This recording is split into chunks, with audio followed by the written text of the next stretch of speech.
In class, we've been talking about specific types of waves. The video that I chose focuses on sound waves specifically. The video is another one by Mr. Steve Mould.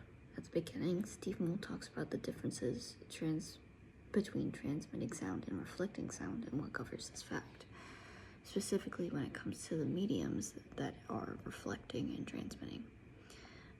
In the example that he mentions, he talks about mediums of air and brick, how sound can travel better through air than it can through brick.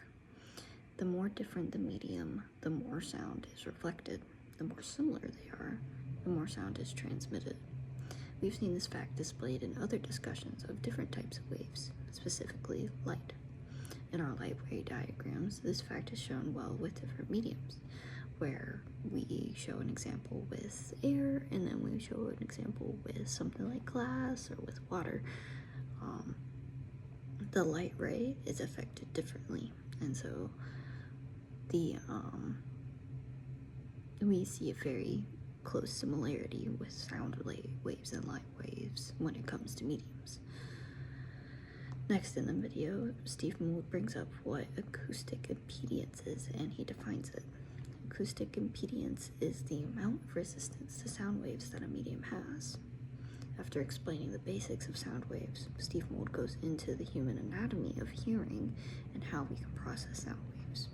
Inside the ear, there is a portion or a little, I think it's an organ, I'm not too sure. It's a part of the ear called a cochlea. Inside the cochlea, there are little bunches of hairs, and in the cochlea, there's a water that covers those hairs.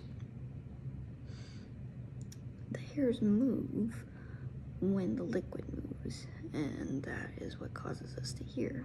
So how do we get a sound wave to move the liquid inside of our ears? And that's where the lever in our ear comes in. So there's a couple of little bones in our ears called the malleus, incus, and stapes. Those bones work together to create a little hammer, and they transfer sound to the liquid in your ear via the eardrum. When you start to hear something, the eardrum is vibrating, and the eardrum is pushing the incus, malleus, and stapes against the cochlea, where the liquid inside is moving, and that is vibrating the hairs, which causes you to hear. And Steve Mould demonstrates all of this through a wave machine that he made himself. Pretty cool.